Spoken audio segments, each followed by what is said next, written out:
to another episode of Bourbon with the Editor. I'm Dennis Spaeth, publisher, editor of Cutting Tool Engineering, and I'm here today with Jorgensen Conveyor and Filtration Solutions. It's important that we get their full name because it's one of the things we're probably going to discuss a little bit today is the full range of what they provide the metal cutting industry. Across the bar from me, I want to just quickly introduce Karl Kleppek, who's president of Jorgensen, and on my right is Dustin Krueger, who is the director of engineering, right? Correct, yep. Okay, and we're going to learn a little bit more about your experience and your history with the company, maybe toward the end of the episode. But Sure. Before we get into a little bit of a history about Jorgensen, we will learn a little bit about the bourbon we're drinking tonight, because I know that's the main reason for everyone being out there watching. And this is the Copper and Cask. Let me reach over here and pull this out. I believe everyone can see what we got there. This is a bottle of bourbon that we picked up locally. Most of the bourbon that we've had on this series is from a local alcohol store. What do we call them? Liquor store. Liquor store. Right, sorry. D&D Spirits. They know their bourbon, and this was a private label version of this Copper Cask, and it is a single barrel bourbon. And I will say, D&D Spirits, having private labeled this, which is kind of a growing trend, is a good enough reason for us to share this bourbon here today. It is really good, a little strong at first, and it is 128 proof or thereabouts, but it gets smoother as it goes, and it is bourbon, so it's good. Yeah, so. I think we all collectively stated that it's like a sweet aroma that's almost unusual, but also a sweet taste. It's really good. It is sweet, yeah. I mean, and compared to some of the bourbons that, we've had before, and the ones that I like Buffalo Trace, and this is like, I'm thinking of something else, but Buffalo Trace is like my favorite bourbon. That's the kind of bourbon where the first time I took a sip of it, it numbed my lips, but taste was really good, and every sip after that, I just thought, this is really good. Don't know what the whole thing is with numbing the lips. It's the only bourbon that does that. I don't know why that happens, but this is a little stronger at first, but boy, I mean, the more you drink it, the smoother it gets. Yeah. And it really does. The taste is really good. Exactly. Not that we're doing a commercial for Copper and Cask or D&D Spirits, but they are a great liquor store, and so it's the bourbon we're drinking tonight, and we'll probably get back to that at some point to take another sip before another shot. But right now, I think it's time to ask Karl if he could. Oh, do you want to take that call? Yeah. I warned these guys that it's going to be off the cuff and it's going to be very informal, and it will be. But I do want people to hear a little bit about the history of Jorgensen. Sure. And about the name and about the focus, how you move from conveyors to filtration and chip processing. So. Sure. Well, first, thanks for inviting us. This is a great opportunity, and above the very good bourbon, which and the You're nice welcome. burn, it's a great opportunity to talk about our company. So thanks again, Dennis, for inviting us. It's a big year for us. It's our 75th anniversary year, and we were founded by Chuck Jorgensen in 1950. And without going into too many details, they basically started manufacturing, he and I think his wife, in their garage, overhead conveyors, and within a couple of years had a following in the industry. And it took only a couple of years in the mid-50s already where local manufacturers, at one time Wisconsin was a pretty big domestic builder of machine tools, and there were OEMs knocking at their door asking if they could help design metal belt conveyors for the machining industry. And there was enough opportunity for them at that time to sort of quickly convert and change their focus. And we've been focused on really the machine tool industry, and I'll say similar types of industries over the last 74 years. And this is now 75. So the Jorgensen family and later the D'Amicos are the two family names that have been involved with the industry for 3 generations. And then in February of last year, there was the recognition at some point that there was not a 4th generation in the family to run the business. And so the owners, D'Amico family at the time, put the company up for sale, and we're really kind of focused on whether we could become an employee-owned company. And luckily, we were purchased and sold in February, and we're part of an ESOP now. So we're cheers to that. Yeah, I mean, thank employee-owned. I mean, that's really nice, isn't it? I mean, Of course. It really is. Okay. I think as you go through the process, and it's nothing against, say, private equity or any other type of business, but I think the opportunity for the employees knowing that they're going through a sale is always difficult, and the fact that they know that the company was sold, but now they actually have ownership in the next phase of this company has been a really positive selling point for everyone, and so everyone's embraced it, and it's been great. So we're coming up. That's the second part. Is it's 75 years for the company, but it's also 1 year officially in February of employee ownership. So it's kind of 2 big anniversaries in one for us. Wow, that is. I mean, so it's been just about a year. Was it February or January that you? February Okay. 26th, I believe. Oh, that's pretty 2024, precise. right. What time of day was it? Well, I was quite involved in the process. Yeah, I would and imagine. I remember when the final money was wired. It's an interesting process, definitely going through the sale. You had indicated, I think, in the notes about the size, 450 employees. Yeah, Is that just with Jorgensen, or is that? No, so Innovance would be considered the holding company and the ESOP holding company. So we have 5 sister companies. We have all companies today outside of Jorgensen are in Minnesota, based in the Albert Lee or Minneapolis area, and totally there's about 450 employees and $120 million, give or take, in sales. So yeah, it's adding. We added and jumped into a nice family, and all employee owners as well. We're just going to take a minute. I don't want to interrupt the flow of the conversation, but I think there's Technical difficulties. little technical glitch there. There you go. Hopefully he has that all taken care of. But it's. So I was just Yeah. a blur for the first 5 minutes. Yeah. Huh? Just here in spirit. I thought it was just my eyes. I've had a too mark much on of your the bourbon forehead the already. I thought it was the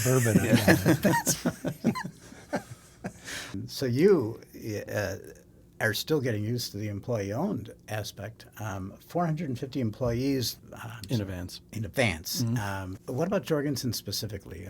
What's the size of the company? What had it been, and what's that? Just the Jorgensen side. Sure. I mean, I think at one point we had 2 shifts and over 100 employees, but a number of years ago we integrated some new equipment and we modernized some of our factory, and so we're able to produce the same products with a single shift. So we're probably right around 70 employees. It's give or take. We're at a time where on the manufacturing floor, it's really hard to keep a full staff.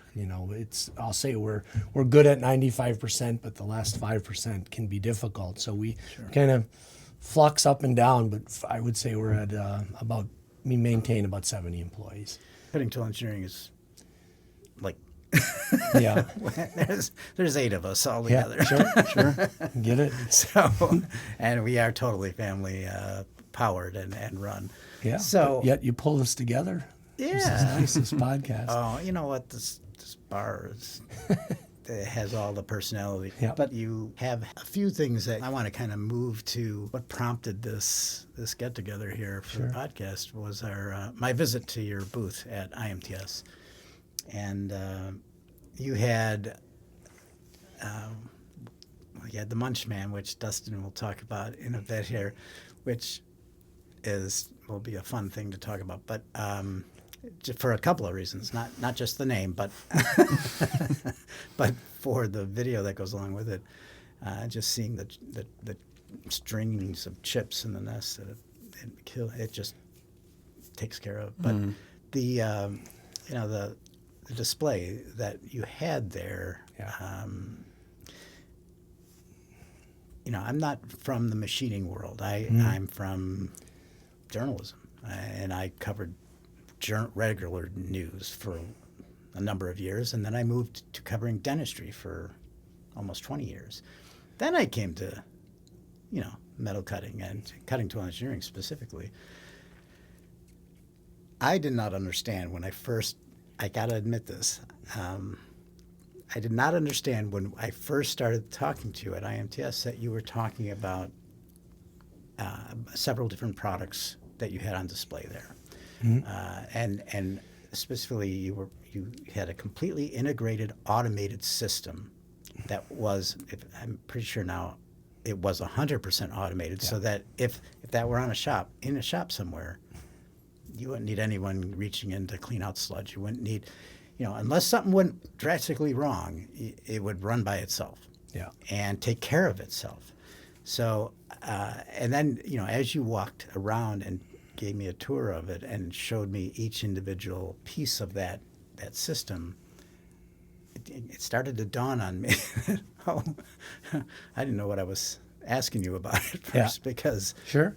So that's what prompted this. And the fact is that this part of this aspect of this industry is not always top of mind when someone is going out. It's not the sexy part of machining. I mean, that's as good a segue as I'm going to come up with after having a few sips of the bourbon to get to the most recent developments and advances you have are the Munchman, but before that, it's is it the eco filter? Is that right? Is that what we're talking about? Yeah, paired with the permaclean system. Permaclean, right. Well, and I thought the whole thing was the permaclean system. Yeah. I'm sorry. That's okay. I guess I could start by thanking you for bringing it up. I guess I've been lucky enough in my career in the machining world to see a lot of different aspects of machining. So I sold machines. I worked for 2 control manufacturers and understood the whole machining process through the eyes of the control manufacturer, and also kind of the add-ons for automotive and big full systems, and then worked for a machine tool OEM as well. And so I guess when you look at the machining process, there's things there's a lot of focus, and rightfully so. Obviously, when you're looking at a machining application, the machine and the spindle and the processing power and how you're going to program a part are kind of the main focus, right? And then fixturing the part and possibly, depending on whether it's low production or high part production, automating that system are things that a lot of people will think about. Yeah. Unfortunately, and even the coolant itself as part of the process is something that is defined. But a lot of times, the chip evacuation and the byproduct of the machining, the evacuation of the chips, and that circuit of cleaning the coolant, filtering out that byproduct, and keeping that system running are never thought about. Kind of like in a car, the exhaust or the oil system, right? You don't. It's not the sexy part, but at the end, if you're not thinking about it, it tends to be something you pay for later.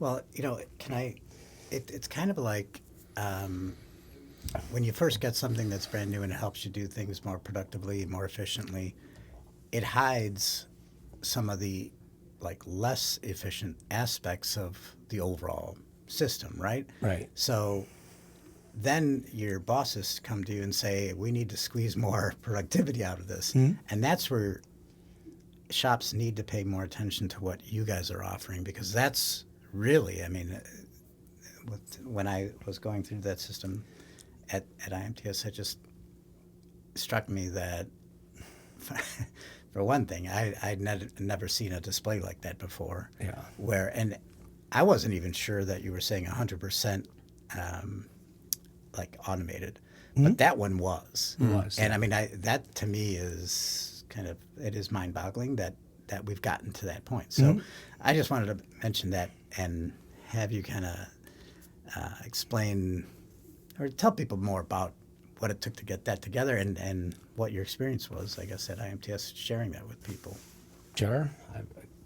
Is that okay? I mean, Yeah. Yeah. I mean, you feel like you want to jump in and talk a little bit Sure. about permaclean? Yeah, I don't want to leave Dustin out Yeah, here. don't leave me out of here. I'm here, not just to drink bourbon. Well, I mean, he's the director of engineering, so he's the brains behind. No, the By the way, operation, so. when we were at IMTS, I did ask Karl, do you like bourbon? And that's when he said, oh yeah. And I'm like, well, then maybe we should get. I don't think get I you on said, the oh podcast. yeah. I might have said He's been here ever since IMTS. waiting for this podcast. Yeah. So anyway, that's how we're here. Go ahead. No, I'd be happy to. I mean, just being in the industry, I've been with Jorgensen for 19 years, so I've certainly seen firsthand what chip migration looks like in a tank, and almost I won't say surprise, but it's almost the norm where when you look at a machine tool and you do your productivity calculations, you almost plan for maintenance. Certainly preventative maintenance, so your regular routine maintenance, right? But also you almost anticipate there's going to be some unwanted downtime. And we're just looking at that situation going, that's a real opportunity for us because we have the means to address that. And that's where the permaclean came in. So the way you certainly with like a conveyor and even our eco-filter product, it's nominal filtration. So there's going to be some chip migration regardless. It's not absolute filtration, so even fines will enter the tank. That will disrupt productivity because that's essentially replacing your coolant volume. It's going to contaminate the coolant. It's going to affect the performance of your coolant, and that all leads to unwanted downtime because you eventually have to clean that out, shut the machine down, clean it out, and replace the coolant, et cetera, et cetera. So the permaclean is essentially disrupting those migrated chips from ever settling. So we have a bank of eductor nozzles, a manifold, if you will, that's using the existing coolant within the tank to constantly disrupt those chips from settling.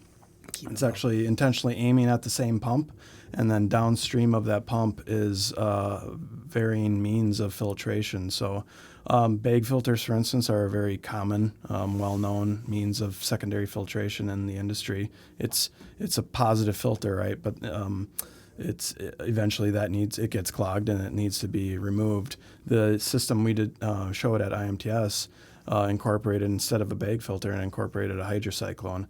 Hydrocyclone is a media-less means of filtration. It's just using centrifugal forces to remove the particulate at a pretty high efficiency rate. So the hydrocyclone unit we use totes 98% efficiency at 10 micron for aluminum. So that's quite good. So that paired with a hinge steel belt and an eco-filter upstream of that, and like I said, constantly disrupting the tank, and then downstream and with the hydrocyclone, you're essentially removing any manual intervention of that system. So that's where that system will really shine and help productivity of that machine. I included, if we can cue them up, there was a couple of slides just to maybe to show our audience what some of the issues might be if you don't have the proper evacuation. So these are two examples. You want to go through them? Yeah. These are real, by the way. These are photos that situations. I myself took. So these are real world applications, and you can see on the photo on the left. That's just there was a conveyor in place. But the application was a fine cut, so a finished cut, so it was producing a lot of very small particulate. Even a hinge steel belt alone won't contain all of the chips. There will be a high percentage of chip migration within that tank. If there's no means of agitation or additional filtration, you're kind of looking at the result. So I'm not kidding. And it's a real situation where you have to stop the machine, roll that tank out, which is that tank, with a couple, we'll say 90 gallons of coolant. It's heavy. I mean, that's a two-man job by itself. You have to vacuum out the coolant, and then you have to shovel out the chips. It's just a dirty, messy, non-value-added job. How much time do you think? Easily a day, so a full shift. Holy mackerel. Okay. Yep. All right. So- And what about that thing on the right that we're looking at? 'Cause Yeah. it's like the thing. Yeah, or that's not like a coffee frappe mixture, pumpkin and that's spice. that's real, and we can say most likely very unhealthy coolant. So that's a combination that's heavily attributed to the chip migration impacting that, taking its place, It's and probably a bad mixture of the coolant as well. It's probably out of its like primary concentration level Right. as well. I mean, it's If you see this, bacteria. I'm not sure what's growing in right, that, yeah, but if you Yeah. see this, that orange thing it is was growing, a and it's- customer that asked us, Yeah. take Yeah. a look at this. And so you've obviously, I'm not sure if you guys took these photos, but I you've did, witnessed this. Okay. Yep. Yeah. Yep. I think we have one more slide too that just it's not only the coolant but the chips. I mean, at the end of the day, there's so many different variations of chips. What do you call this? That photo on the right. That's Jorgensen term for that is a bird's nest. So a stringy nest of chips, usually from like a turning application. So, yeah, I mean, and you can see the tools on the left that are common to handle that chip. I mean, that's a dangerous chip to handle. I don't know if that's a segue for the Munchman, but that's kind of why we introduced the Munchman product. Is it's very common for a bird's nest like that to on a standard conveyor, single belt conveyor, to not go up the incline just simply because of its dimensions. It'll just tumble at the lower curve. It's just like the elephant. It's going to do whatever it wants to do. Exactly. Yeah, it essentially just tumbles and creates a larger bird's nest over time. So you got your operator kind of using those tools on the left to pitchfork it and hopefully gets up. I mean, a very unsafe More than condition, likely so. stopping the machine. Yep. Right. Stopping the money making piece of equipment so they can stick a hoe or a rake in there and figure out how to get the machine. And many times it's the operator that's dealing with it. Right. Yeah. That's Right. And that might be the picture that some of us have had of like the metalworking industry. If you were at a shop somewhere having to do stuff like that, and some shops, a lot of shops, you're still doing something like this, I would imagine.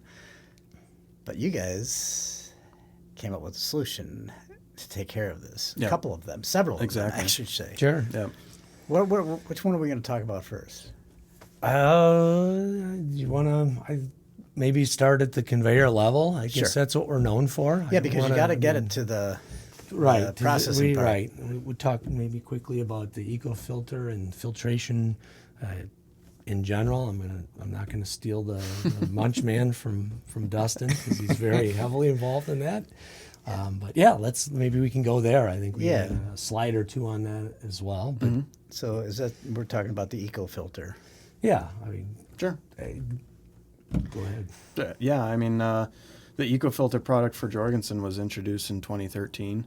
I'll say the reason why it was introduced is because we had a very successful product in the dual stage filter bearer, so that's the drum style filtration conveyor that was quite successful. When we looked to incorporate that into key OEM accounts, we were met with a couple obstacles because it comes with some baggage. So, like I said, very effective in filtering coolant, but essentially you're piggybacking a regular conveyor with another drag scraper style conveyor and the drum. So you're adding a motor, so the machine has to be prepped for that additional motor as well as the signals involved.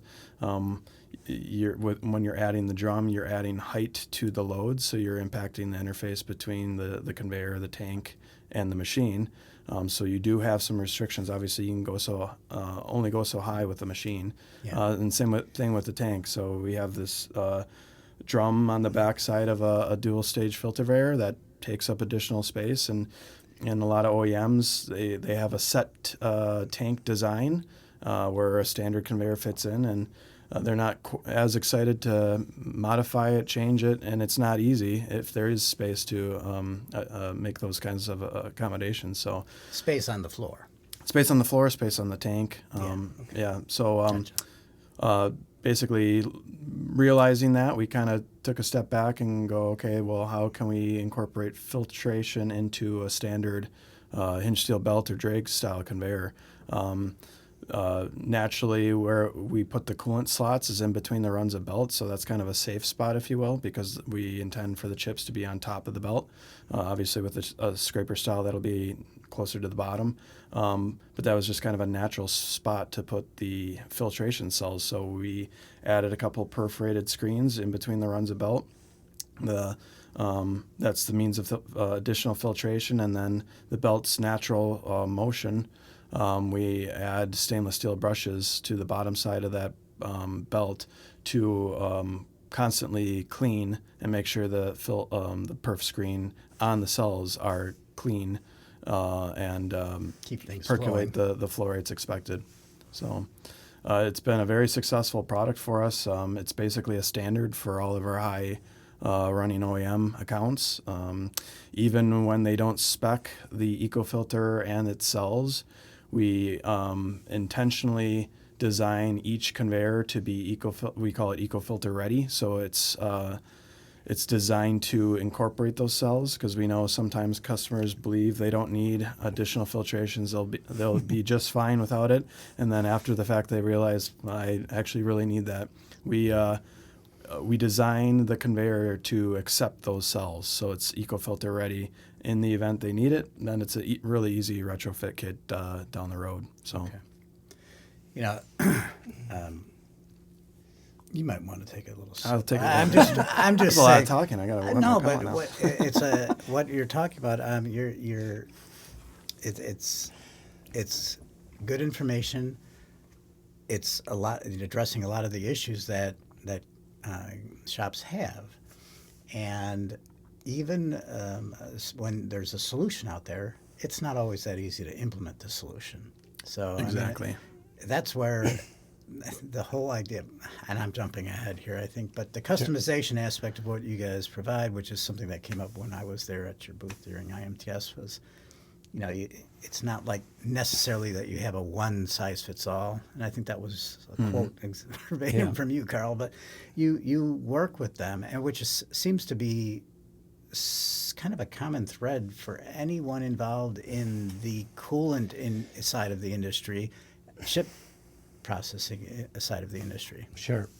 Yeah. As we talked about, there's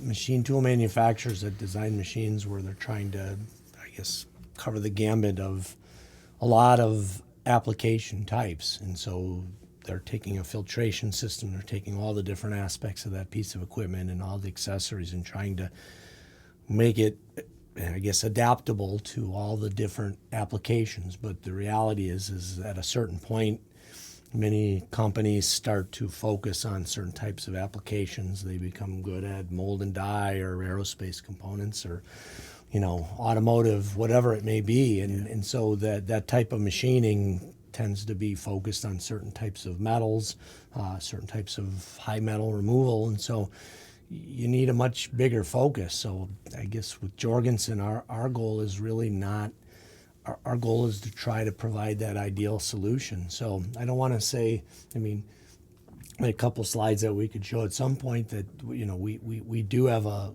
fully customized solution, but at the end, we have a lot of templates, we have a lot of designs, so we're not starting from scratch.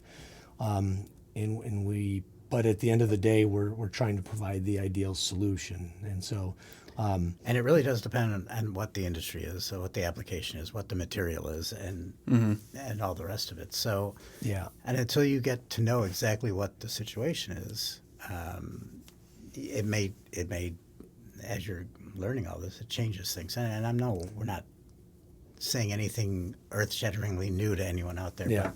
But when it comes to the filtration, the chip processing, there's a lot more going on out there than maybe a lot of shops are aware of.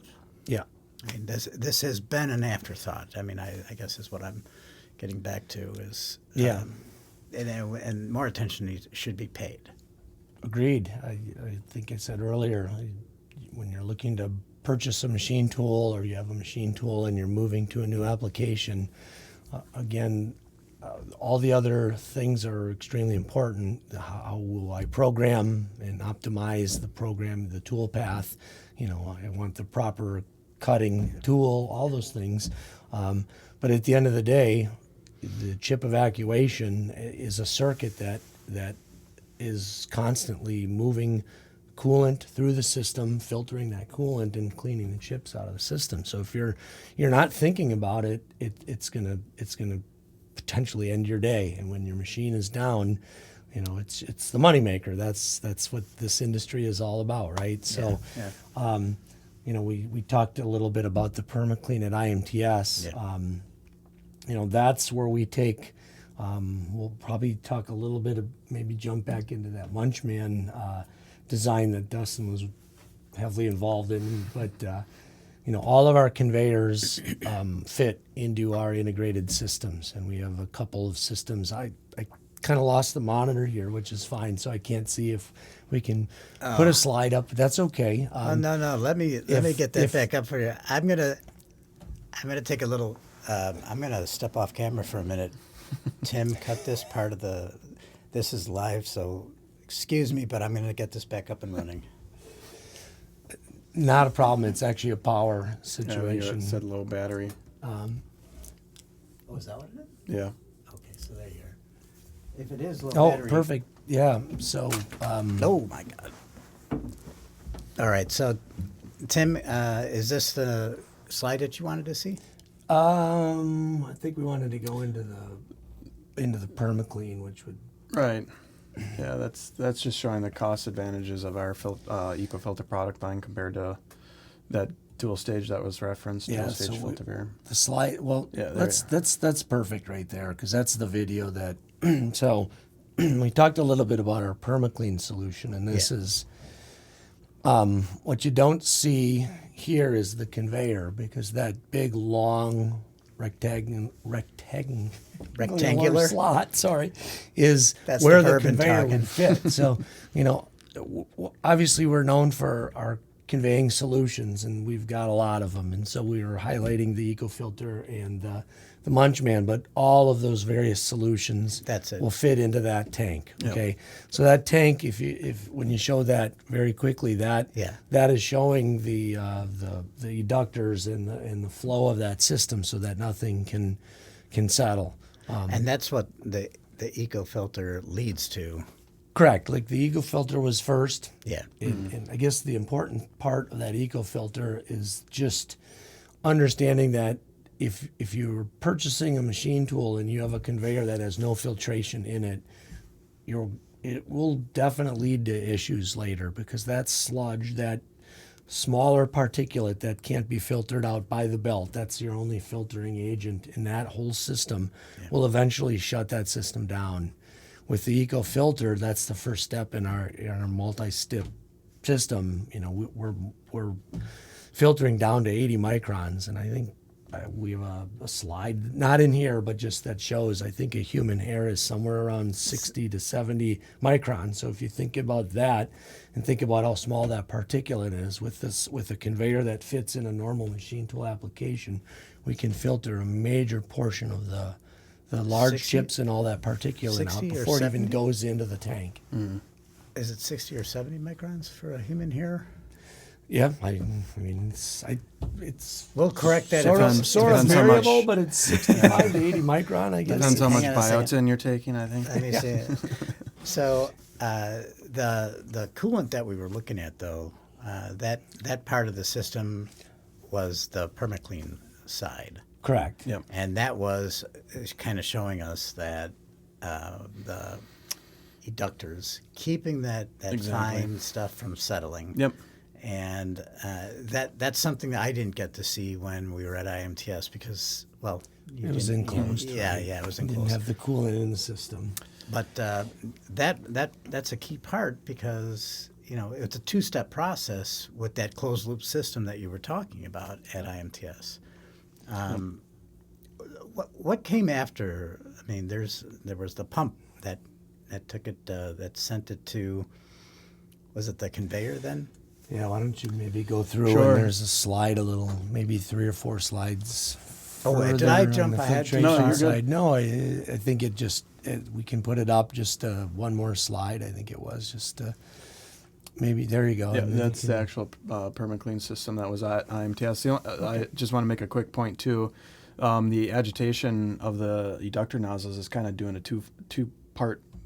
twofold for us. It's not only agitating the chips and filtering them out of the system, but anytime you have a dead zone within your tank, you'll get stagnant coolant, and that's where your bacterial growth will happen. So very common is what that brown coolant is basically the result of settled coolant sitting in that spot. So You mean the pumpkin spice? the that we were pumpkin looking at earlier? spice latte that was on the top. Yeah, Right. yeah. So picture, I mean, there's varying shapes of tanks. The one that was in that video was a rectangular tank, but it's very common for a tank to be like an L shape, especially with like a conveyor load going down it. So the tail section of the conveyor, that's away from the pumps. That's a dead zone. So there's no circulation. There's no movement of coolant. And that's where your bacterial growth will happen. Whereas with the permaclean system, we are agitating the coolant even in the dead zones. So you greatly minimize the potential of bacterial growth for the coolant. Or anything building up at all. Exactly. I mean, Yep. that's the part that allowed you has allowed you to come up with a 100% automated system. If it had all those elements that you had on display. Exactly. You could be running that system. Would you say lights out or? Yeah, I mean, at the end of the day, the machine runs to run lights out, right? I mean, that's what the company that owns the piece of machinery wants, lights out manufacturing or something close to that. So we want to not be the stoppage of any of the machining functions, right? So at the end of the day, I guess maybe the second part of that system is that after that initial filtration down to, say, at the lowest level through a conveyor, it would be 80 or 50 microns. We then move that coolant through that secondary filtration, as we discussed, to what we would call an ultra clean side. So we typically filter down to 10 micron, and that really is because there are certain coolants that when you get to this maybe 7 to 3 micron level, you're starting to strip out some of the particulate in the coolant itself. Yeah. So it's our discussions with the coolant manufacturers that we go to 10 micron, and then all of those elements that are in the tank on that ultra clean side are recirculating into the machine to do the functions of wash down. We can add high pressure pumps into the system for coolant through the spindle applications. A myriad of different applications within the machine tool. And then the one thing that you saw that we've added that does totally automate it is we have a coolant monitoring system, basically, which is its own system. We have a partnership with a company out of Belgium called Willfill. And so this is a system that basically monitors the coolant concentration levels and also monitors the level of coolant in the tank. Because there are a couple of variables where you lose coolant. At the end of the day, there's evaporation. Generally, over time, you lose evaporation, which is more on the the liquid water side, but then you have coolant carry out. You might have an application with these long stringy chips where a lot of that coolant is going out of the machine with the chips. So you never know when you lose that coolant level, you never know what that proper mix is. So this will monitor the concentration level and basically mix it properly so that you hit the ideal profile of that particular coolant, whatever that might be, maybe 9%, 12%, somewhere in that area, and fill it with the proper mixture of water and coolant so that it's at that ideal mixture. And that, again, that was something that was connected to Wi-Fi. So in other words, something that you could monitor remotely. Correct. Just to make sure that it's everything is okay with the coolant. It's the concentration is right, the mixture is right. Yeah. And that is that one of the newer? That was one of the newer developments. It was. I mean, there are other options out there. What we really liked about Willfill when we were looking for a partner is that, there are companies that might be looking for a full factory solution or might be, say, in an aerospace environment where they have individual pieces of equipment where they don't need 12 machines at a time, but they want to add a system for each machine. So we're able to provide them a complete solution and basically fully automate. Not only is it fully automated, it's virtually maintenance free, other than maybe an annual checkup to make sure everything's performing to its optimal level. Outside of that, it can run fully automated, but it's doing everything that you'd expect. And as I told you at IMTS, our goal is to be sort of invisible, because it already is invisible. Yeah. But as you mentioned earlier, like the oil system in your car, when the red light goes on, you're in trouble when you're driving, and the machine is in trouble if there's an overflow or a flood or it's full of coolant or any variable that stops the piece of equipment. Now we're noticed, and that's what we don't want to be. We just want to be kind of the silent best partner of the whole process. Mm-hmm. Cool. All right. So, can we talk a little bit about the question about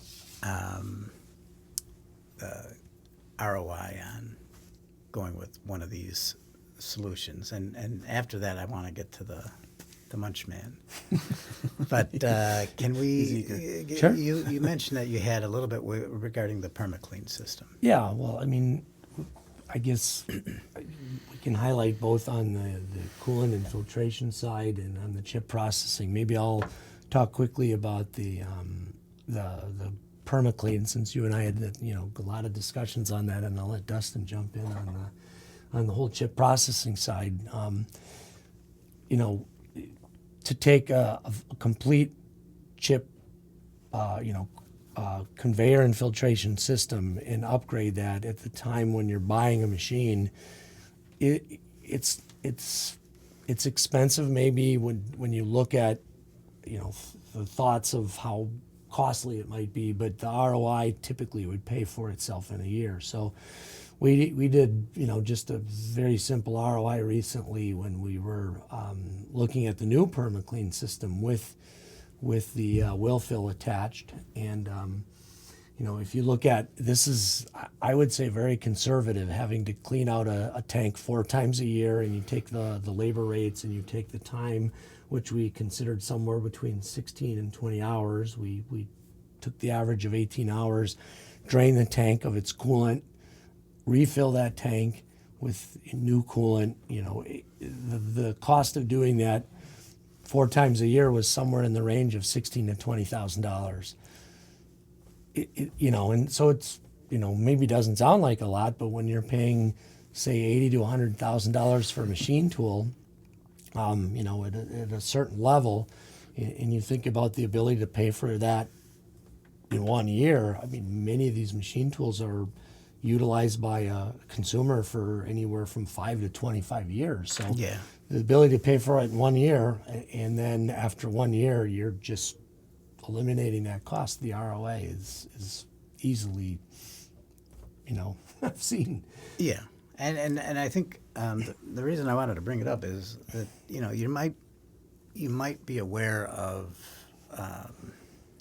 the benefits, and you talked about 90% reclamation, or did we talk about that? Not yet. No, that's the chip processing. Right. Okay, and I mean that if you want to try to quantify what 90% reclamation means in terms of savings in your costs, there it is, or at least that begins to tell you that story. Sure.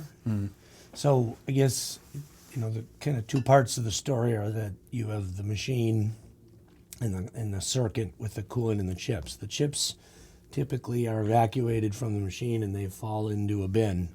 But that's the whole, I guess, other side of the equation that so many people don't factor into decisions. And so a whole, I guess, other side of our business is how do you process those chips? And not only how do you process them, but why do you process them? And I think that's what... So we have a new partner in chip processing. They're out of France. The company is called SFH, and they're basically a one-stop shop when it comes to chip processing. So shredders, briquetters, ringers, bin tippers. As far as ROI goes, there's a lot of different variables in the equation. We just installed a system down the road from us. It's a company that manufactures aerospace components. So they're machining essentially huge blocks of rectangular blocks of aluminum, and they're getting down to basically the emergency exit doors. So you can imagine the amount of material they're removing. Yeah. And this is a chip processing system that's processing all of the hoppers for those machines as well as the entire fleet of machines within their facility. It's all high-grade aluminums specifically developed for the aerospace. So you can imagine the value of the aluminum and wanting to recycle that. Kind of interesting. So I was intimate with the installation process of that system, and it was a shredder, a bin tipper. So they'd roll up the full hopper full of chips into the tipper. The tipper would automatically, without human intervention, dump the full hopper into the shredder. So they had some stringy chips. So the shredder would shred the chips into a manageable size. Our conveyor would then take it up to a briquetter, and then they would briquette the chips, and that's where that 90% reduction comes in. So you picture a hopper full of chips. So their hoppers are about 500 kilograms full of chips, so mounted over. And when we were doing the trial runs, we went through about 6 of those hoppers through the whole system, and basically after the briquette, we had a cardboard box, and that cardboard box was like a third full. It was quite remarkable going from completely full hoppers to a cardboard bin that was partially full. And then with that, not only the compaction of the chips, so you reduce the amount of times your chip recycler actually has to come to your facility. Mm-hmm. You can imagine the bird's nest that was in that picture. Yeah. That's shredded down to essentially a briquette. Yeah, can we see a picture of the briquettes that? Tim, again, you could throw I'm that not up worried there. about seeing it, but yeah, we brought a couple of. Sure, why not?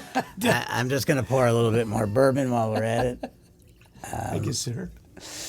Yeah, we brought a not couple a bad gig. Videos. Bourbon and shop talk. I don't mind. You know what? I think that's the way it's supposed to be, right? I'm gonna promote this at Jorgensen in the afternoon hours. It doesn't hurt. But, so yeah. I guess I'll just jump in and add some. Again, there's a lot of variables that people don't consider, right? The ability to take, we talked about we're going to talk about our munch bin here a little bit just because it's a highlight, but the ability to massively reduce the size of chips. I mean, if you think about chips, there's chips in air. Like think about a screen door, right, or whatever. It's taking these chips that have a lot of air in them and a lot of coolant that is carried out. And so what is the ROI, or what does chip processing bring to you? I guess a number of things, right? As you said, it brings a reduction in size. So, the trucking and the amount of times your recycler comes to your facility. You pay for that every time. It brings value. If you're going to the level of briquetting, it brings value to a briquette and how it's resold into the market. So it also allows you to reclaim coolant. Coolant is inexpensive, and so the ability to take a hopper full of chips and a whole bunch of coolant and either spin or briquette to reclaim that coolant, and then filtrate, filter that coolant. So, there's a number of variables, and as you said, obviously, just the reduction is also reducing the labor in the facility. With the amount of manpower required to move hoppers and to remove all this material when you have a large factory full of machines. These are all important things that people don't really think about when they look at the machining applications. Well, space is, it's important to save as much space as you can on the floor, right. anywhere in your shop. So this is going to really help you do that. Yeah, and just to add to that, like I said, at this customer's facility, having this SFH chip processing system run off, I was caught by surprise by the amount of coolant that was being squeezed out of the chips by the briquetter. So I kind of brought it up because I actually just confirmed today that they're getting about 100 to 200 gallons of coolant saved a week from this facility. When I was witnessing this, I brought it up to kind of the lead of this project from the customer, and I go, "Did you guys account for the coolant reclamation in your ROI?" And he goes, "No." And I'm like, "So that's just an added bonus?" He's like, "No, it wasn't even a thought." And I'm like, "So what was your sell point?" And he's like, "Safety." And I thought it was kind of interesting, and very valid. So this customer, their previous process was basically a hired individual, personnel would go to each machine with a fork truck, one at a time, take the hopper outside of the facility and whatever elements that are good state of Wisconsin.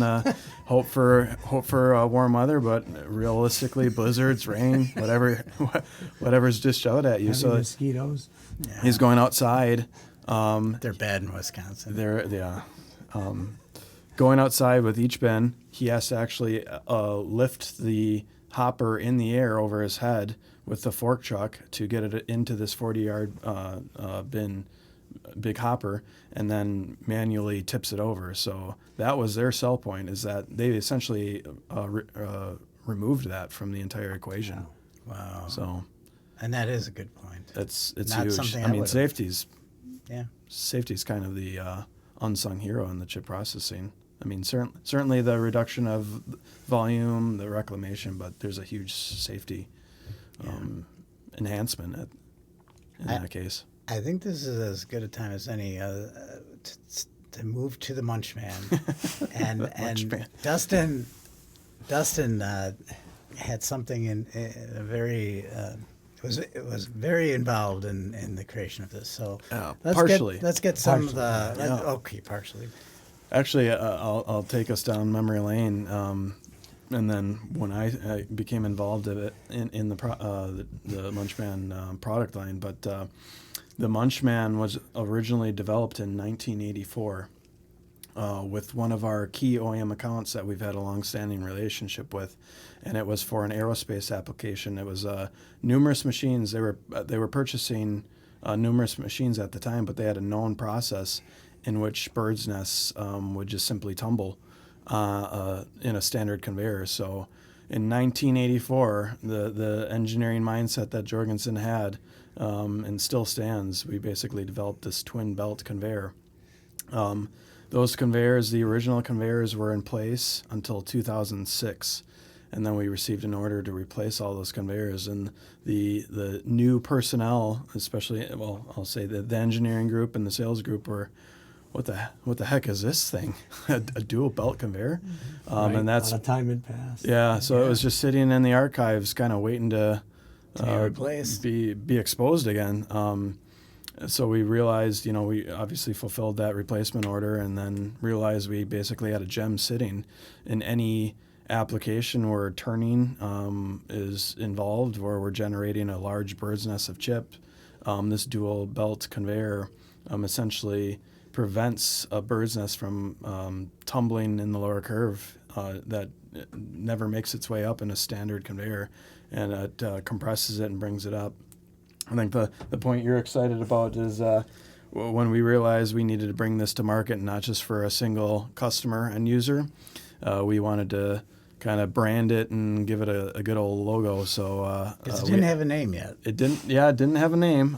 So we gave it a pretty clever name. It's munching the chips, and then with that we kind of needed a logo. So working off of what the conveyor is actually doing to chips, it's I don't know if we have an actual logo, but you can see it on our website. There's a Munchman conveyor attacking various chips, a pair of 6 and 9s holding hands. Throw the video up. Yeah, Tim, can you throw the video up of the Munchman in at work? There's at work. It's not the logo, but it's this is a good video to watch because this is munching the chips, and these are real use scenarios. You never get bored of watching this happen. It's quite impressive. So just every time we have an opportunity to sell a Munchman for an application, we do ask, and this is Jorgensen kind of getting intimate and making sure that we're fulfilling the application. We ask for a chip sample from the specific application, so we'll test it out, and there's a number of different things we can adjust within the belt, specifically the belt centers in between the two separate belts, to ensure that we're going to handle the specific bird's nest that the application is generating. So we test each bird's nest, and we have a test conveyor on site, and I mean it's quite impressive what it handles. I kid you not, we throw like a 3-foot diameter bird's nest into the load section. It just pulls it up and doesn't even think twice about it. It munches it up.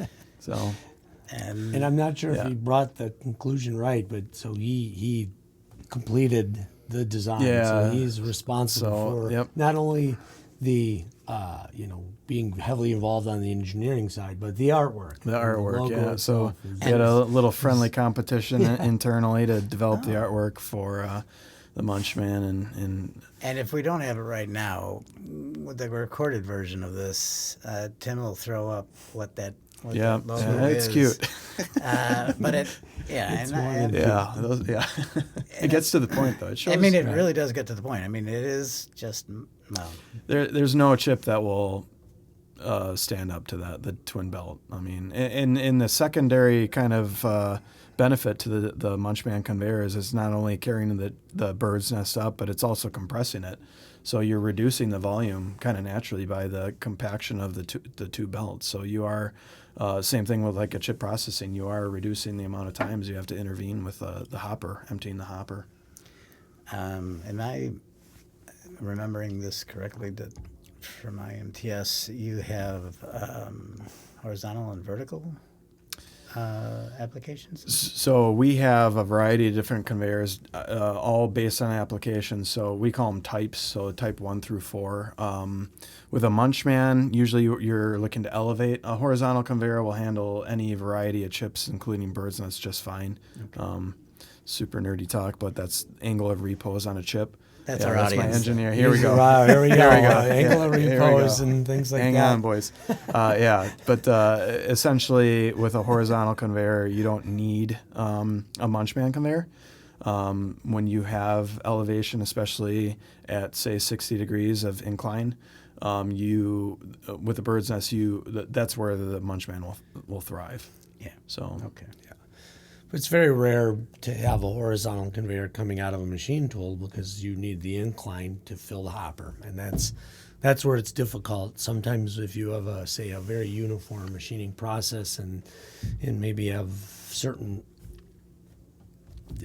applications where in a central coolant system or something, there might be a horizontal, but very very rarely will you have that out of a standalone machine tool. Yeah. Right. Yeah. And it is now we're on to some other aspects of there you go. There's a SFH shredder in action. Yeah. I'm just gonna keep us a little bit on schedule here. So we have been chatting for an hour now. Holy Yeah. cow. But I don't want to end just yet. So we're going to have to, because I I'm want. going to say it's not the bourbon while it's good. I think it's been a great discussion. It has been a great discussion, even though the bourbon has probably helping. inhibited me Yeah. a little bit. All right, we got our talking muscles going. So, Tim, I don't know if you can hear me, but my earbuds are off. They ran out of power. If there are any questions from anyone who happens to be watching, let me know by just coming in. But at this point, I can't end this before we find out a little bit more about Dustin. I want Dustin to explain how he got involved in this industry. So, give us your backstory. Yeah, and I'll kind of pass it on to Karl because it's. I think you can certainly appreciate it too that the machine tool industry kind of holds the people that get exposed to it. They don't leave because it's such a fascinating and ever-changing industry. But my story is essentially I was a high schooler that took a couple drafting classes, SolidWorks classes, so I knew 3D modeling. I had a mechanical inclination thanks to my father, who was a carpenter for decades. So fresh out of high school, no college education, and but knowing I was pretty good at drafting, I took a shot and applied myself to a couple of companies, and nothing really stuck because I didn't have any work experience. But lo and behold, Jorgensen was there. They took a shot on me, but Locally? yeah. So I was born and raised. Actually, I grew up 10 minutes down the road from Jorgensen Conveyor, so it's quite a small world. And when did you find out Jorgensen even existed? 2005 is when a temp agency was doing some job searching for me, and Jorgensen took a shot at me. So with no work experience relative to engineering or drafting, I was placed on the shop floor. So I was first assembling belts, and was promoted 2 months in my 3-month contract to skidder, just because of good work ethics that my family instilled in me, and then was a skidder for 6 months. Skidder? And sorry, more Jorgensen terminologies. So shipping. So basically putting the conveyors on a wooden pallet for shipping. And I did that 6 months, and then in the work cafeteria, I ran into one of the engineers, and I said, "Hey, nice to meet you. Just by the way, I have drafting backgrounds. Would love to give an opportunity to work in your engineering department." And I can't thank Jorgensen enough. They literally, it was not within a month that I basically was pulled to the side and said, "Yeah, we'll entertain that. So we'll give have you that conversation. Yep. So they stuck me in a cubicle, kind of gave me a shot. I'm not kidding. This is not good, just bourbon talk. But my first project was redrawing the original Munchman. With no college education, I basically worked my way through the engineering department. Was quite successful. I held, first designer drafter, product design specialist for the OEM, major OEM. So I was a point contact for key OEM accounts. Decided, hey, let's just keep this going. I got a good mechanical background. I'll get my electrical engineering degree background. So I mid full-time work and freshly married, I decided to get my associate's degree part-time. That took 4 years. Graduated with that in 2016, and that just further enhanced my knowledge and growth within Jorgensen. So they kept elevating me up the chain with a fresh, electrical engineering background, PLC knowledge. Worked my way through filtration, product development, lead engineer, and then 5 years ago I was promoted to director. So just really. And I'll say I'm a spokesperson, not only from the Jorgensen aspect, where we really promote from within. We aspire to bring any individual up, that has a desire to keep, striving for higher and higher positions. I mean, there's a lot of people within the company. I mean, I'm thinking of an OEM sales manager that's been with the company for 40 some years. 43, I Wow. think, right Yeah, now. I mean, I'm 19, and one of my controls technicians. Wait. Step back. You're 19. 19 years. He's 19 okay. years, Oh, yeah, but, just but that's about when he clarifying it. started. Yeah, I'm not When 19. you Yeah, look, yeah. He's a little younger than you and I. But no, it's hats off to not only Jorgensen, but like the tech schools in the area too. I can't give enough credit to them. Obviously, any education's great, but especially the tech program that I went through, it's lecture lab based, so you get hands-on experience, which is you can't trade that in for the world. So that's certainly. What was the school? Milwaukee Area Technical College, so Okay. MATC in the area. Excellent. Yep. And I have a controls technician that went to WCTC, so another tech school in the area. It pays dividends, and it's certainly a worthwhile venture. And what are you doing right now? And Taking advantage decided, of the college tuition had program? the obviously the blessing to be director of engineering, and realize that an associate degree is a good thing to have, but to further enhance my current role, I'm currently in school pursuing my bachelor's for engineering technology management through Indiana State. So Wow. Is it remote? it is remote. It's all online. I That's took great. calculus online last spring, and don't ask me how my family loved me during that time. So, but Well, we got through it. Got an A. Yeah. So, but yeah, I mean, I'm very. I'll tote it to the hills. Trade school, any opportunity, and especially within Jorgensen. Like I said, we have a great tuition reimbursement program. I'm very proud of one of my engineers that's, in his 40s, family established, and he decided, you know what, I'm going to do it too. I'm going to go for my bachelor's degree. So, I think it's certainly within the culture of Jorgensen that kind of stirs that pot. But Let me just clarify. And Jorgensen helped pay for this, correct? of course, yeah.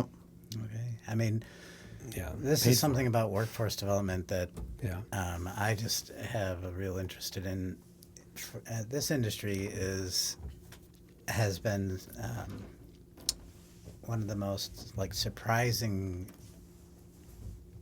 stories for me as a journalist to witness when I first got into joined cutting tool engineering. Bear with me as I try to speak. Sure. But I wasn't sure what I was going to be writing about, and because I'm journalist, daily newspapers, and then working for the American Dental Association, writing about dentistry for almost 20 years. I just didn't know what I would be writing about exactly because I didn't know anything really about machining, the metalworking industry at all. Yeah. And once I went to a shop and I was focused on doing video and I saw metal cutting firsthand and all the sparks and everything, that was it for me. Yep, it's captivating for It sure. is. And there's so many other aspects of this industry and so many different career paths that are possible that will take and hold someone. Yep. And so in terms of workforce development, I always gravitate to helping to share those stories. Yeah. And absolutely. yours is, it's almost like textbook. Yeah. Yeah. So, and you're sticking around. I'm sticking around, yeah. And like I said, 19 years with Jorgensen, so I've been to the machine tool shows. I've seen applications firsthand. Obviously, from an engineering standpoint, it's the reward is not only seeing your product that you designed on a computer come to life in the shop, but to see it in action in the shop is quite the blessing. But just following Karl around for the most recent IMTS, and you can speak to your background, but he's been in the industry forever. In some major companies too. Forever, yeah. I mean, Karl, look at him. How old are you? Yeah. Yeah. What now? No. Watch the wheel develop over here. Yeah. Wow, I was there for that Ouch. too. Ouch. I was there. No. It was square when I was working on it. I think Karl came along and rounded it out. Yeah, right. Added a couple of chamfers, but no, I'm just basically, like I said, the industry is so captivating, and he's got so many ties to the industry. Where it was fascinating for me. I had the privilege of walking around the the IMTS show with him one day, just to make face with a couple of key contacts, and Sure. But like people were coming up to him and just hugging him out of nowhere, and knew him from these days, and that guy, yep, worked with him on the machine tool, 20 years ago. So, but my point being that it's an industry that basically is captivating. As soon as you're in it, it kind of holds you, and it's hard to get out in a real good way. Well, there's so many different things, and Karl, I'll give you a chance to comment on Dustin's progress, but about your age. you can rebut that. But I was just gonna say there's so many things that the impact that somebody can have on a shop starts with a personal relationship, and you mentioned the hugs. Well, I can only imagine if you're saving somebody 90% in terms of what they can reclaim from waste, from just the chips alone, you're going to get a hug or two down the road. Absolutely, yeah. I mean, I'll say thanks first of all for bringing up the Dustin's evolution in the industry, because machining, like, the industry is, I had some other jobs which weren't careers until I stepped into the machining industry, and it's just amazing because it really almost touches everything, right? The manufacturing industry, and there's machining, and I'll say machining like when you talk about fabrication and all the other kind of facets. Right. It touches almost everything that we do, right? Whether it's a glass that this bourbon is in, or this iPhone case, or everything has some kind of a process. And so being involved in this industry has been amazing for my career. And then the idea that you don't have to have a 4-year career in college in order to qualify to be a machinist or to be in a trade, and it's or to something be that director of engineering. Right. Yeah. And I've been heavily involved in that as well. I'll suggest that I'll state that I was with Fanuc for a while with one of the companies. And it's a fantastic company, and one of the things that we did, both on the robotics side, they started a little bit earlier, and then on the CNC side, we followed the direction of creating a full educational program for learning how to program equipment to be able to run machines, whether it's a robot or a CNC piece of equipment, because it's so important. I mean, machining really in manufacturing isn't really going away. It can't, right? It's not. Well, it better not. It can't, obviously, right? So the point is there's a lifeline, and there's an opportunity going forward, and just the whole idea of getting over the whole dark factory scenario years ago, and where we are today in automation and robotics and things. It's so advanced, and so. Being involved in that process through both Fanuc and even following a company where we set up a certain program to bring in young, future talent. I'm glad you brought it up, because it's so important to our industry, and so important to find what is really hard to find talent. And I guess maybe anyone who's watching, that is considering a future in manufacturing and in machining specifically. It's captivating. Yeah. It's awesome, and it's going to be well paying. There's so many great things about it that I hope people really consider it as a true career, because it's awesome. To your point, it's staying too. It's going to be with us for a long time too. So. I mean, the satisfaction. I mean, you don't often get to work with building things or making things, or there's a lot of jobs out there, white collar or whatever else. And I do a lot of typing, but I am creating something. But creating something like this is a whole nother ball game, and when you get to watch the sparks fly and you see them fly correctly, Yeah, right. it really is Yeah. totally captivating. So I do think we're probably coming way over time to our Yeah. And We set a record? and it probably is, and my son's gonna blame me for that's all right. babbling on and on. But I had to talk about your Yeah, for background. sure. I don't know if we discussed everything that we were hoping to discuss, but like all podcasts that we do, it's just going to kind of go where it goes. Yeah. And I think we hit the key points. Yeah. Thank you for inviting us. This was awesome. My only closing thought would be make sure you consider the elements we talked about earlier. They're important. And on the educational side, thanks for bringing it up. That's, an outstanding opportunity for a lot of young, next generation kids to consider. So, thanks a lot, Dennis, for inviting us. Appreciate it. Yeah, thank this you is for awesome. coming. Bourbon, it was very They nice. came all the way down from near Milwaukee, Wisconsin to get here today, and we're here in beautiful downtown Arlington Heights. Cheers to you guys. Cheers. Yeah, It's been a appreciate great it. Thank you. podcast. Awesome. Thank you. Thank you. There you go. So long, everyone. Thanks for joining us.